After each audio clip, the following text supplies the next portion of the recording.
오늘 아침에는 설교 제목이 그 무엇보다도 소중한 나의 삶, 그 무엇보다도 소중한 나의 인생, 이런 제목으로 여러분에게 말씀을 드립니다. 이 시는 누구의 시입니까? 다윗의 시입니다. 믿음의 사람, 하나님의 사람 다윗의 시입니다. 다윗은 이스라엘 민족에게 뿐만 아니라 하나님을 섬기는 우리 모두에게 가장 좋은 신앙의 표준이 되고 기준이 되는 사람입니다. 여러분이 구약성경을 조금만 읽어본 사람이라면 다윗에 대한 이야기가 많이 나옵니다. 잘못된 길을 걷는 사람에게는 여지없이 뭐라고 얘기합니까? 너희가 왜 다윗의 길로 가지 않느냐 하고 하나님 책망하십니다. 그리고 신앙생활을 잘하고 하나님을 잘 섬기는 사람들에게는 뭐라고 말씀합니까? 네가 다윗의 길로 행하였으므로 라고 하나님께서 칭찬하십니다. 그러므로 다윗은 이처럼 개인적으로 오점이 있었지요. 큰 잘못을 한 적이 있었지요. 그럼에도 불구하고 하나님은 항상 다윗을 신앙의 가장 소중한 모델로 우리에게 제시해 주셨다는 거예요. 그래서 다윗은 우리가 항상 연구하고 본받아야 될 뛰어난 믿음의 사람입니다. 정말 신앙의 사람입니다. 그는 훌륭한 신앙인이면서도 아주 다양한 재능을 가졌던 사람입니다.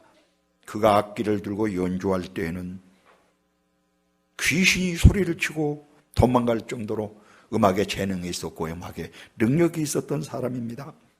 시편을 여러분 보십시오. 기가 막힙니다. 어떻게 그렇게 영감에 사로잡혀서 그런 깊은 시를, 오묘한 시를 기록할 수 있었을까요? 현대의 똑똑하고 잘난 시인들도 다윗의 시를 보면서 정말 감탄한다고 합니다. 어떻게 3000년 전의 사람이 이런 지혜와 능력이 있었을까? 이렇게 아름다운 언어를 표현할 수 있었을까? 하나님의 능력이요 성령의 충만함으로 그런 시를 지을 수 있었던 것입니다. 그런 뿐만 아니라 아주 훌륭한 철학자이기도 합니다. 인생이 무엇인가를 아는 사람이에요. 정확하게 인생의 목적을 아는 사람이에요. 그리고 인생의 목적을 알았을 뿐만 아니라 그렇게 살았던 사람이에요. 근데 위대한 철학자요, 위대한 신앙인이었습니다. 사람이 여러분 세상을 사랑하는데 자기가 누구인지를 모르면 절대로 사람답게 살 수가 없습니다. 이것이 여러분 눈에 보여야 합니다. 특히나 예수를 믿는 사람들은 이것이 눈에 보여야 합니다. 이 영분별이 있어야 됩니다. 이것이 없으면 절망입니다. 아무리 교회 나와도 신앙생활을 한다 하더라도 이 눈이 열리고 이 믿음이 있어야 제대로 된 신앙생활을 할 수 있고 사람다운 삶을 살 수 있고 영혼의 때를 위해서 준비할 수 있어요. 이 눈이 없으면 아무리 앉아 있어도 헛생활하다가 헛믿음 갖다가 결국은 잘못되고 마는 것입니다. 다윗은 이 믿음이 있었던 사람이에요. 그래서 여러분 자꾸 시편 49편 20절 또 앞부분에도 나와 있습니다. 여러분에게 말씀을 드리는 거예요. 존귀하나 깨달지 못하는 사람은 멸망하는 짐승과 같도다 그랬어요. 그 앞부분에 나와 있는 것은 사람이 장구하나 깨달지 못하는 사람은 짐승과 같도다 얘기합니다. 그러니까 사람은 본래 하나님이 지으셨을 때 장구하고 존귀한 존재라는 거예요. 하나님의 형상을 닮았기 때문에 장구하고 존귀한 존재인데 깨달아야 한다는 것입니다. 뭘 깨달아야 합니까? 하나님을 제대로 믿고 하나님을 제대로 깨닫고 내 인생이 무엇인가를 제대로 알고 내 인생이 어떤 길로 어떻게 살아야 하는 것을 깨달아야 된다는 것입니다. 깨달지 못하면 짐승과 같다는 것입니다. 참 안타까운 얘기입니다. 사람답게 살 때 얼마나 복되고 아름답습니까? 얼마나 가치 있는 삶을 삽니까? 그러나 깨달지 못하면 짐승 같은 삶을 살면서도 잘못된 삶을 살면서도 결국은 멸망하고 말 텐데도 그 길을 알지 못하기 때문에 그런 길을 걸어갈 수밖에 없다는 것입니다. 그렇다면 여러분 사람답게 사는 비결이 무엇입니까? 그것은 바로 사람이 어떤 존재를 아는 데 있다는 거예요. 다윗이 좋은 믿음을 가질 수 있었고 또 훌륭한 인생을 살 수 있었으며 겸손했습니다. 그러나 때때로는 담대하게 살 수 있던 비결은 바로 이런 기본적인 신앙의 틀을 가지고 있었기 때문입니다. 무엇이 가장 중요한 신앙의 기본 틀입니까? 그래서 오늘 본문에 나오는 거예요. 오늘 본문에 뭐라고 말씀하십니까? 하나님이 나를 지으셨다는 거예요. 엄청나게 중요한 명제입니다. 하나님이 나를 만드셨다. 이 명제처럼 중요한 명제가 없어요. 그래서 인생은 원숭이 후손도 아니고 우연히 오는 것도 아니고 스스로 존재하는 존재가 아니라는 것입니다. 자기가 오고 싶어서 온 존재가 아니에요. 남자로 여자로 태어나고 싶어서 태어난 존재가 아니에요. 대한민국 땅에 태어나고 싶어서 태어난 게 아니에요. 수많은 역사의 시간 속에서 이 시대에 태어난 것도 또 내가 내 마음대로 태어난 게 아니라는 거예요. 누가 그렇게 하셨다는 거예요? 누구 주권안이 그렇게 하셨다는 거예요? 창조자이신 하나님이 그렇게 하셨다는 거예요.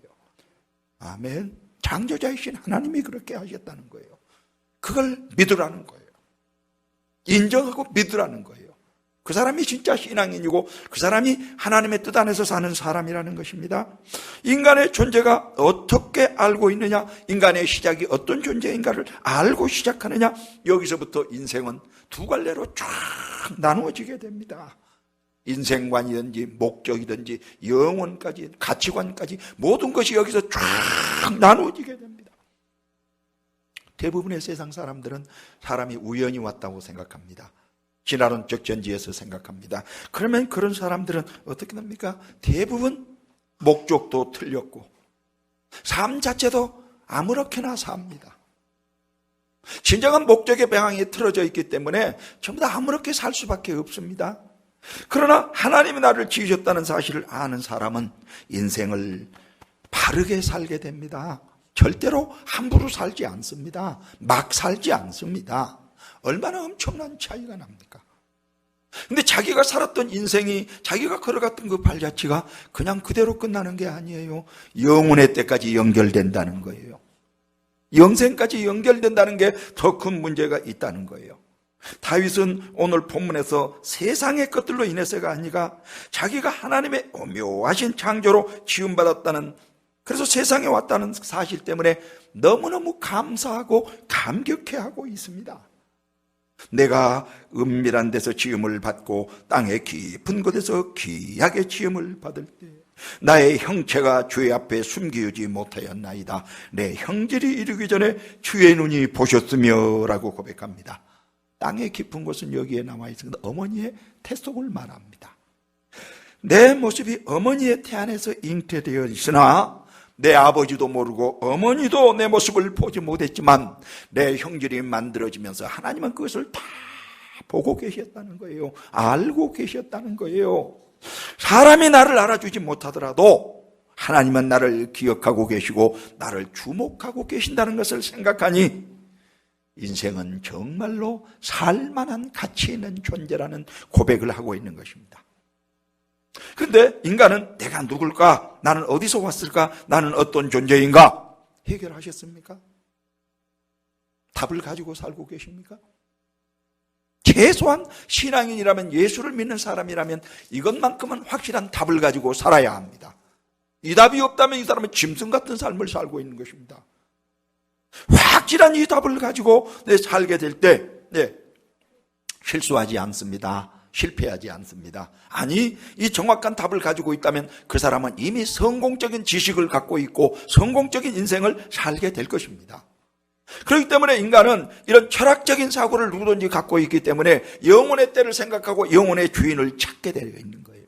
도대체 인생은 뭐냐? 어떻게 살아야 되는 것이냐? 철학적인 질문을 가지고 찾고 또 찾고 찾고 또 찾습니다. 그런데 문제가 뭐냐? 제대로 찾아야 되는데 제대로 찾는 사람들이 힘이 적다는 것입니다. 왜요? 찾는데 방해하는 놈이 있어서, 철저하게 헷갈리게 하고 방해하는 놈이 있어서 제대로 진리를 발견하고 진리의 길을 찾는 사람이 힘이 적다는 것입니다. 누가 방해합니까? 사탄이 방해합니다. 악한 영이 방해합니다. 그래서 여러분, 진화론이라는 괴물이 나오게 된 거예요. 우리 학생들이 전부 다 진화론을 배웁니다. 괴물 같은 이론입니다. 가장 치명적인 반기독교적인 반하나님적인 이론입니다. 그런데 선생들도 그것이 진짜인 줄 알고 학생들도 그것이 진짜인 줄 알고 배웁니다. 이미 멸망의 길에 들어서 있는 거예요. 이미 멸망의 생각을 갖고 있는 거예요. 어릴 때부터 유치원부터 어릴 때부터 학교 책이라든지 가르치는 모든 것들이 멸망의 지식을 이미 그들에게 심고 있는 거예요. 커가면서 계속해서 그들의 멸망의 지식이 더 자라는 거예요. 이 일을 어떻게 하냐는 거예요. 이 일을. 여러분, 진화론적인 인생과 창조론적인 인생은 엄청난 가치관과 방향이 달라지는 것입니다. 살고 죽는 것입니다. 천국과 지옥이 거기서 갈라지는 것입니다. 엄청난 그런 삶의 방향이 있는데도 우리는 정작 깨달지 못하고 그것이 옳은 것처럼 가르치고 그 길로 인도하고 있다는 거예요. 그래서 오늘날 모든 청소년들의 문제를 깊이 있게 살펴보면 아이들에게 그들의 인생에 주인이 없다는 것에서부터 문제가 발생한다는 거예요. 네 주인이 누구냐? 납니다. 진화론적인 인생관을 갖고 있는 거예요. 멸망할 인생관을 갖고 있는 거예요. 정작 창조주신 하나님이 자기를 만들었는데 하나님의 주권과 지식 아래 살아갈 때 그가 정말로 행복하고 보람 있는 삶을 살고 있는데 진화론은 네가 인생의 주체라는 거예요. 네가 인생의 주인이라는 거예요. 네가 네 맘대로 살아야 된다는 거예요. 이미 멸망할 지식을 품고 있는 거예요. 이미 멸망할 생각 속에 움직여지는 거예요. 그 사람은 그렇게 삶을 살 수밖에 없고 멸망할 수밖에 없다는 것을 우리에게 가르쳐주고 있는 거예요. 왜요? 세상에 나를 보내주신 분이 없기 때문에 내가 왜 태어났는지 이유도 목적도 없지. 진화론은 우연히 생겼다고 하지 않습니까? 진화론은 미래가 없대요. 죽으면 끝이라고 가르쳐주지 않습니까? 그러니까 인생을 어떻게 살겠습니까? 행복하게 살자, 멋지게 살자, 제대로 살자, 누리며 살자, 즐기며 살자, 향락하며 살자. 왜? 인생은 육신이 있는 동안에 끝장나니까 살아있을 동안에 한번 멋지게 살다 가자. 멸망하고 마는 것입니다. 자기를 창조하신 창조주가 두 눈을 부릅뜨고 보고 계시는데 그 앞에서 무슨 짓들을 하고 있습니까 지금? 기가 막힌 짓들을 하는 것입니다. 그러나 창조론적인 인생관을 가진 사람은 나를 지으신 하나님이 계시고 나는 그분에게 반드시 돌아간다. 아멘. 그분이 나를 지으신 목적이 있어서 내가 지금 살아있는 이때 그분의 목적에 따라서 그분의 뜻을 이루고 가야 된다는 것을 믿기 때문에 절대로 함부로 살지 않습니다. 자기 멋대로 살 수가 없습니다. 그분의 뜻 안에서 그분 말씀 안에서 살 수밖에 없는 것입니다. 오늘 본문 말씀을 통해서 그러면 이제 사람의 존재를 제대로 깨달은 다윗의 올바른 인생관을 우리가 몇 가지로 쭉 정리해 보겠습니다. 자, 첫 번째, 다윗은 그의 인생에 주인이 계시다는 것을 항상 생각하며 산 사람입니다. 내 인생에 주인이 계시다. 그래서 그는 모든 주권이 하나님께 있음을 믿었습니다. 여러분, 역대상 29장에 보면은 사람을 높이시고 낮추시는 것도 부와 귀가 주어지는 것도 주께로부터 모든 것이 오는 것임을 인식하며 그는 살았습니다. 철저히 하나님 앞에서 산 것이지요. 사울이 자기를 죽이려고 쫓아다닙니다. 홀로 낮잠을 자고 있던 사울을 죽일 수 있는 절호의 기회가 있었는데도 하나님이 기름 부어 세우신 종을 자기가 죽일 수 없다고 하면서 하나님이 기뻐하시지 않는다고 하면서 하나님의 주권을 인정하면서 사울의 옷자락만 조금 베었을 뿐입니다. 하나님의 주권을 철저하게 인정한 사람이에요. 항상 주인의 법을 생각하면서 좋은 것이 주어졌을 때는 하나님 앞에 영광을 돌리고 어렵고 힘든 일이 주어질 때는 주님을 바라보고 주님께 도움을 구하고 주님께 기도했던 사람이 바로 다윗의 인생관이었다는 거예요. 그래서 우리 인생도 아직도 신앙생활하면서 하나님이 나의 주인이시다, 하나님이 주권을 가지고 계시다, 이것이 확립되지 않고 그렇게 살고 있지 않다면 오늘 아침에 여러분의 생각을 바꾸시기를 바랍니다. 하나님이 내 인생의 주인이십니다. 하나님이 우주 만물의 주인이십니다. 하나님만이 진짜 주인이십니다. 우리를 책임질 수 있는 주인이십니다. 우리 따라서 해봅시다. 주님이 나의 주인입니다. 주인의 말씀에 순종하기 원합니다. 이 인생관이, 이 신앙관이 확실히 마음속에 새겨져 있어야 된다는 거예요. 아멘. 두 번째는 나는 전능자가 아니라는 사실을 알고 산 사람이에요. 대부분의 많은 사람들이 우를 범하는 게 뭡니까?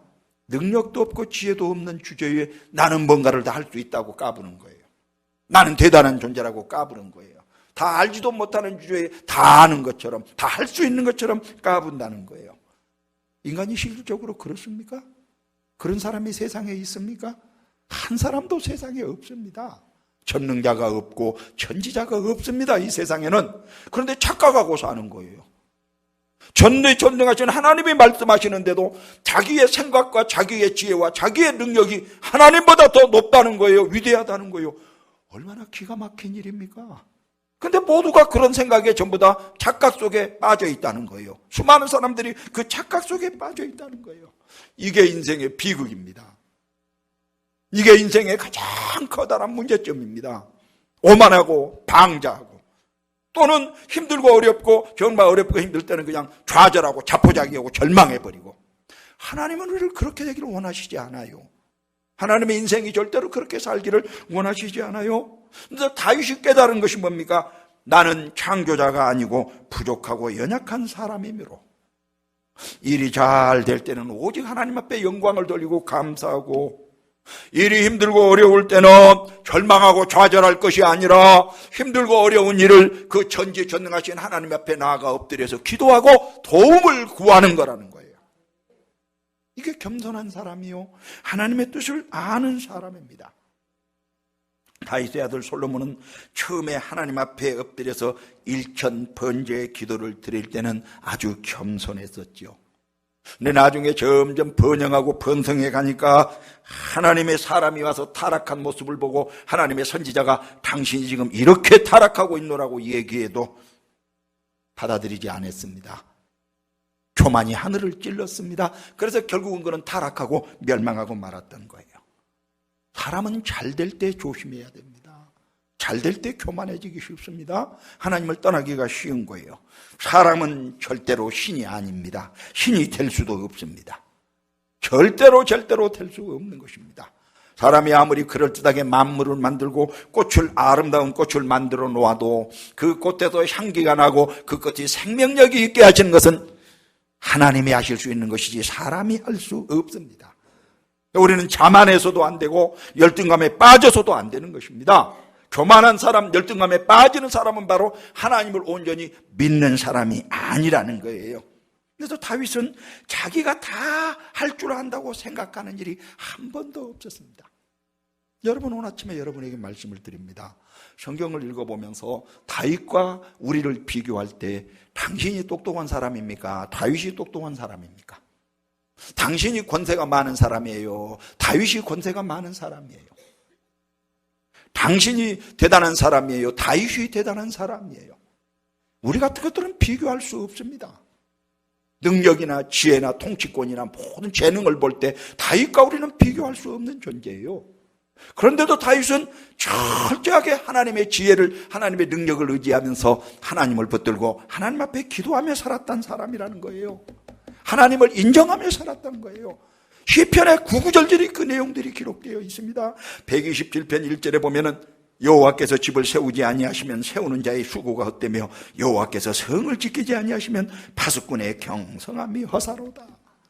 인생도 가정도 사회도 나라도 하나님이 지켜주시지 않으면 사람이 아무리 몸부림을 치고 노력해도 허사더라라는 고백을 하고 있는 거예요. 하나님이 지켜주셔야, 우리나라도 하나님이 지켜주셔야 합니다. 지금 풍전등화 위기에 있습니다. 정말로 하나님이 지켜주셔야 합니다. 하나님이 지켜주시기 위해서 우리가 해야 될 일이 뭐겠어요? 다윗처럼 하나님을 믿고 하나님을 의지하며 기도해야 합니다. 지금 시편 18편 1절에는 나의 힘이 되신 여호와여 라고 고백합니다. 나의 힘은 누구예요? 내가 아니에요. 다른 어떤 것이 아니라는 거예요. 나의 힘은 오직 여호와 하나님이시라는 거예요. 나의 능력은 하나님이시라는 거예요. 그래서 절대 자기 힘이나 자기 지식이나 자기 권력을 힘으로 삼지 않았다는 거예요. 하나님만이 나의 힘입니다. 하나님만이 나의 능력입니다. 인정하며 살았다는 거예요.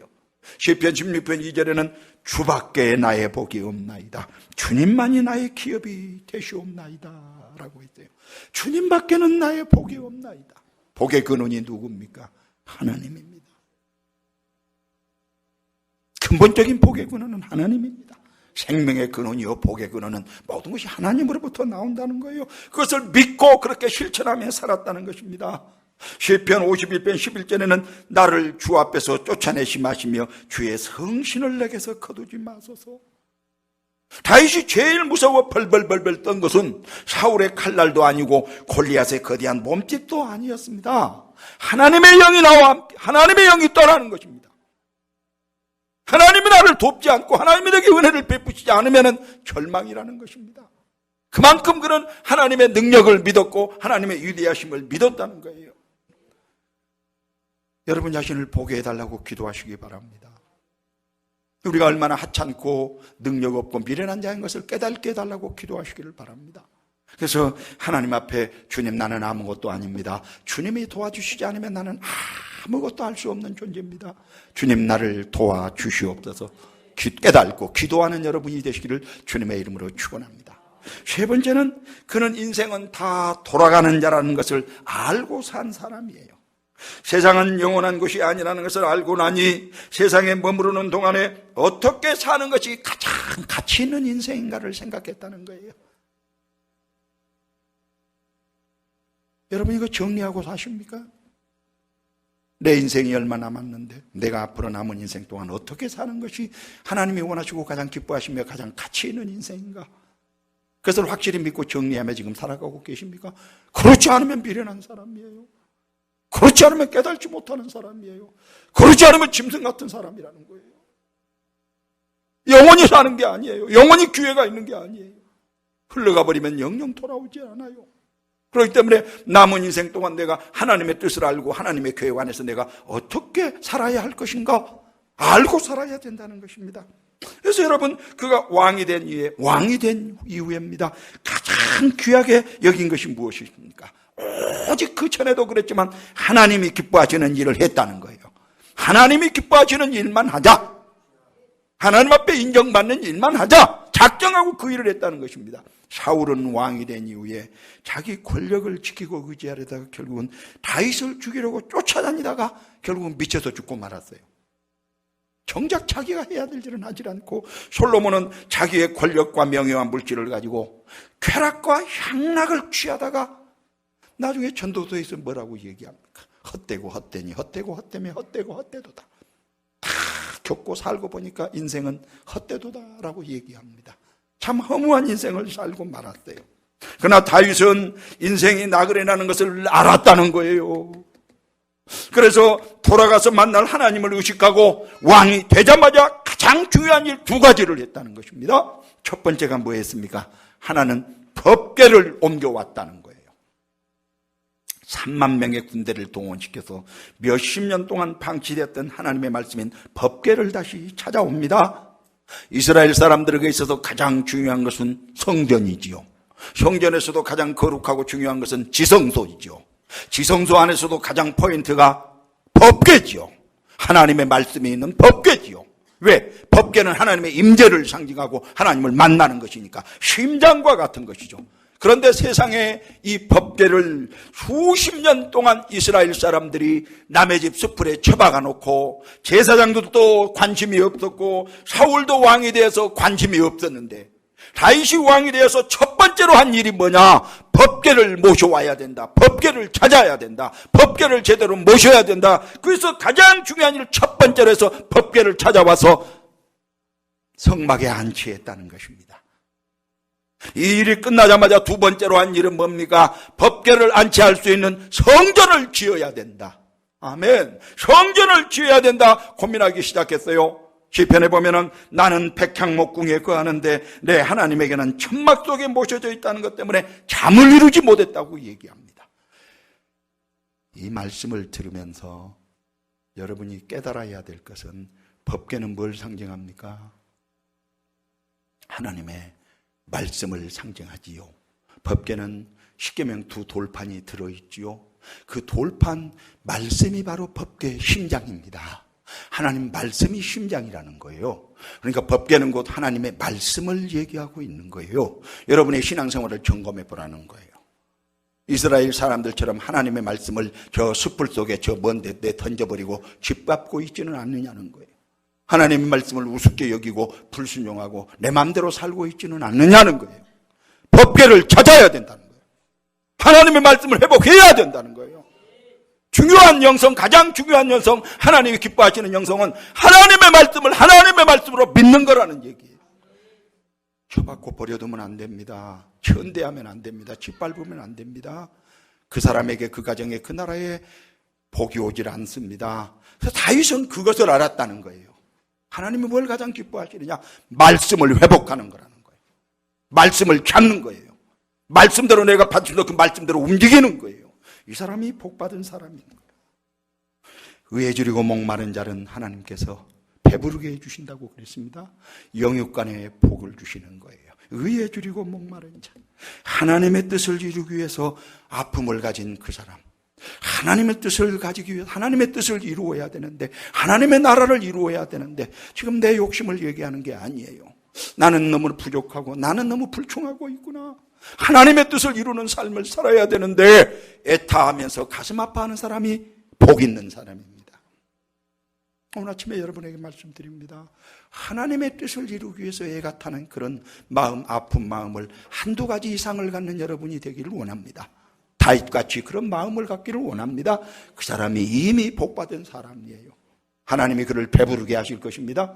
영육간에 충만하게 축복해 주실 것입니다.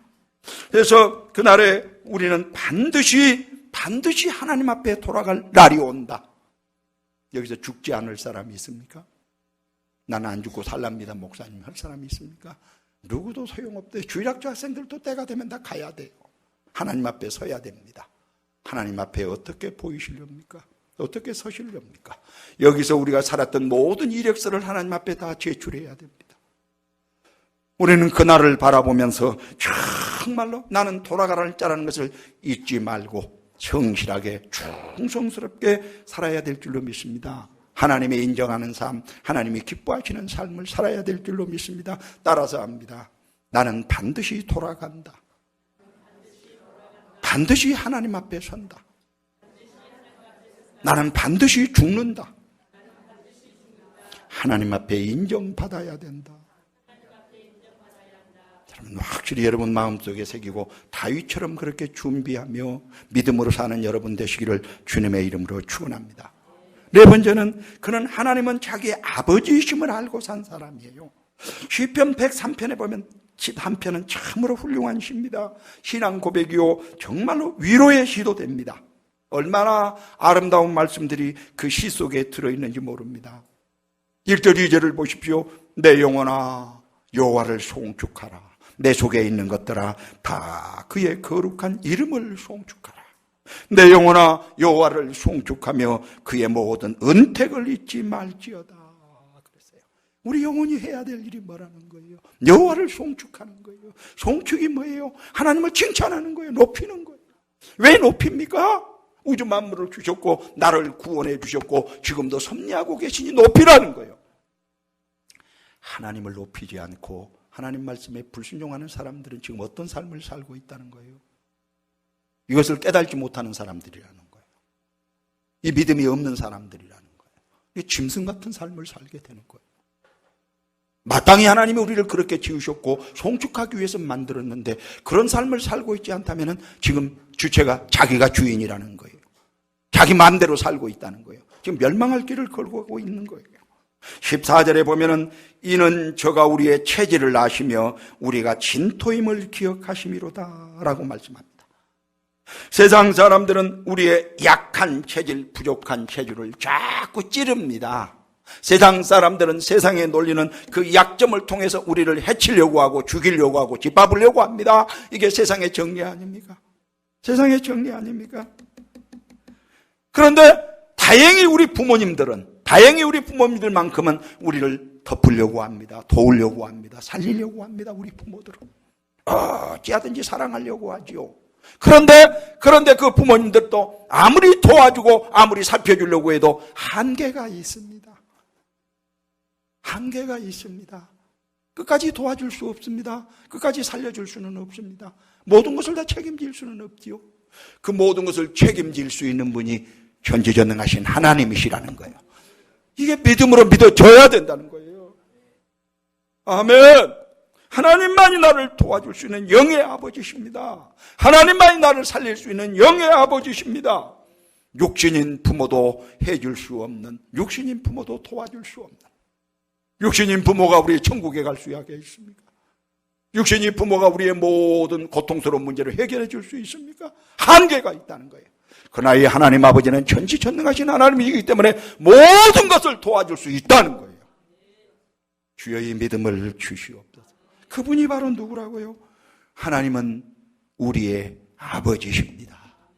하나님은 나의 아버지십니다. 아멘. 그래서 시편 103편에 보면은 그런 쭉 고백이 나와 있습니다. 뭐라고 말씀합니까? 저간의 모든 죄악을 사하시며 내 모든 병을 고치시며 내 생명을 파멸해서 구속하시고 인자와 긍휼로 간을 씌우시며 좋은 것으로 내 소원을 만족케 하사 내 청춘으로 독수리같이 새롭게 하시로다. 모든 좋은 것으로 사랑하는 아들에게 은혜를 주고 사랑하는 아들을 돕는 것처럼 하나님께서 우리를 도우신다는 거예요.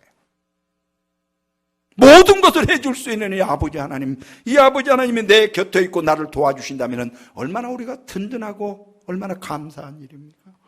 주여 우리에게 이 믿음을 주시옵소서. 여러분 인생은 나 홀로 있다고 생각할 때 고통스럽고 외롭고 쓸쓸합니다. 점점 더 깊어질 때 해서는 안 될 자살을 하게 되는 거예요. 참으로 가슴 아픈 일입니다.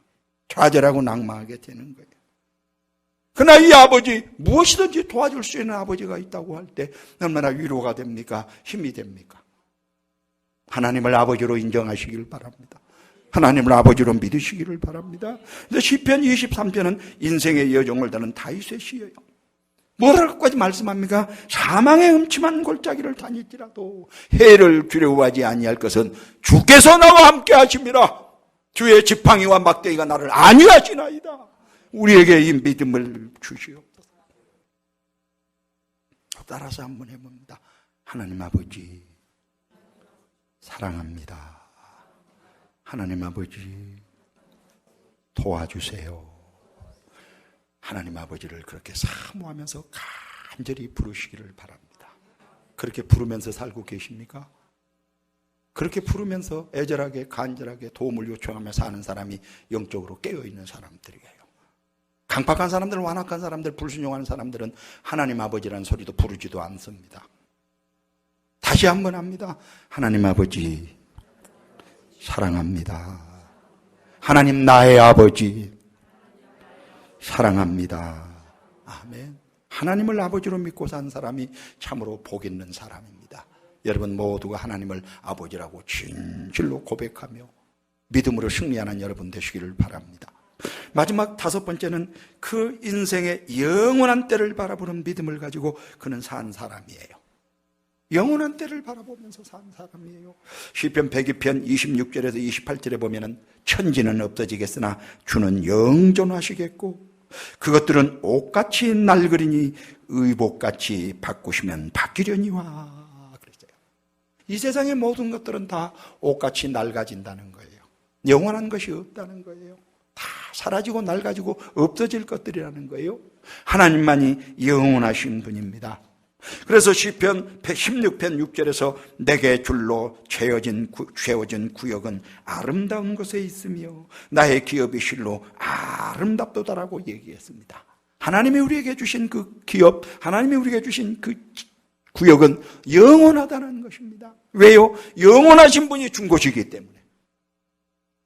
세상에 썩어 없어질 것이 주는 출자는 썩어 없어지고 말아버립니다. 그러나 영원하신 분이 우리에게 주신 것은 영원합니다. 그분이 영원하신 능력자이기 때문에 그것을 우리에게 고백하고 있는 거예요. 그는 하나님이 자기를 위하여 예비하신 하나님의 나라와 그 나라에서 자기가 누릴 기업을 성령의 감동으로 미리 보고 산 사람이라는 거예요. 내가 누릴 영광, 내가 누릴 축복, 내가 누릴 영원한 때를 이 영성이 있어야 됩니다. 이 영성을 가지고 살아야 됩니다. 그렇지 않으면 여러분 흔들릴 수밖에 없대요. 잘못 살 수밖에 없대요. 천국이 있다고 확실히 믿으십니까? 하나님이 영원한 나의 기업이라고 확실히 믿으십니까? 내가 죽으면 확실히 천국에 갈 것이라고 믿고 삽니까? 하나님만이 나의 영원한 기업이라고 확실히 믿고 사십니까? 그러면 그에 걸맞는 믿음의 삶을 걸어가시기를 주님의 이름으로 축원합니다. 사람이 집을 지을 때 기초를 잘 닦아야 허물어지지 않습니다. 아무리 높게 쌓고 싶고 크게 짓고 싶어도 기초가 든든하지 않으면 지어놓고 나중에 다 허물어져 버리기 때문입니다. 인생도 마찬가지입니다. 인생의 기초는 오직 하나님입니다. 인생의 기초는 오직 말씀입니다. 인생의 기초는 오직 예수님입니다. 예수님 위에 짓지 않은 인생은 다 허물어져 버리고 만다고 했습니다. 마태복음 7장에 잘 말씀하고 계시죠. 우리는 어찌하든지 그 예수님의 기초 위에 인생을 기초를 쌓아야 합니다. 그 영원한 기초, 든든한 기초, 생명력에 있는 기초가 될 것입니다. 하나님이 우리를 도우심으로, 하나님이 우리와 함께 하심으로 마침내 우리가 승리하게 될 것입니다. 말씀을 마칩니다. 오늘 우리들도 다윗의 시편을 통해서 인생을 어떻게 살아야 될 것인가를 우리가 살펴보았습니다. 성경적인 인생관을 가져야 됩니다. 다윗과 같은 말씀의 토대 위에 세운 인생관을 가져야 됩니다. 그래서 그 무엇보다도 세상의 그 어떤 것과도 비교할 수 없는 나의 소중한 인생, 나의 소중한 삶을 어디에 기초 위에? 하나님의 말씀의 기초 위에, 아멘, 예수님 기초 위에 세워서 승리하고 축복을 받고 성공하는 인생이 되기를 주님의 이름으로 축원합니다. 아멘. 우리 다 같이 주예를 3번 외치고 간절히 기도합시다. 주님, 나도 다윗 같은 영성을 가지고 승리하는 삶을 살기 원합니다. 그렇게 축복해 주시옵소서. 주여, 주여, 주여. 아침에도 말씀을 통하여 증거하였사오니 내 말씀 되게 도와주시고 확실히 내가 믿고 그 말씀에 따라 순종하는 능력 있는 말씀 되게 도와주시어서 그 말씀이 나를 붙들고 그 말씀에 이끌리고 그 말씀을 성취하며 그 말씀을 이루는 삶을 살 수 있도록 은혜를 베풀어 주시옵소서. 우리 귀를 열어주시고 심령의 문을 활짝 열어주시어서 이 말씀이 우리를 점령하게 도와주시고 한 번밖에 없는 소중한 나의 인생을 어떻게 살아야 할 것인가를 깨달아 알게 도와주시고 그렇게 살 수 있는 믿음을 주시고 능력을 주시어서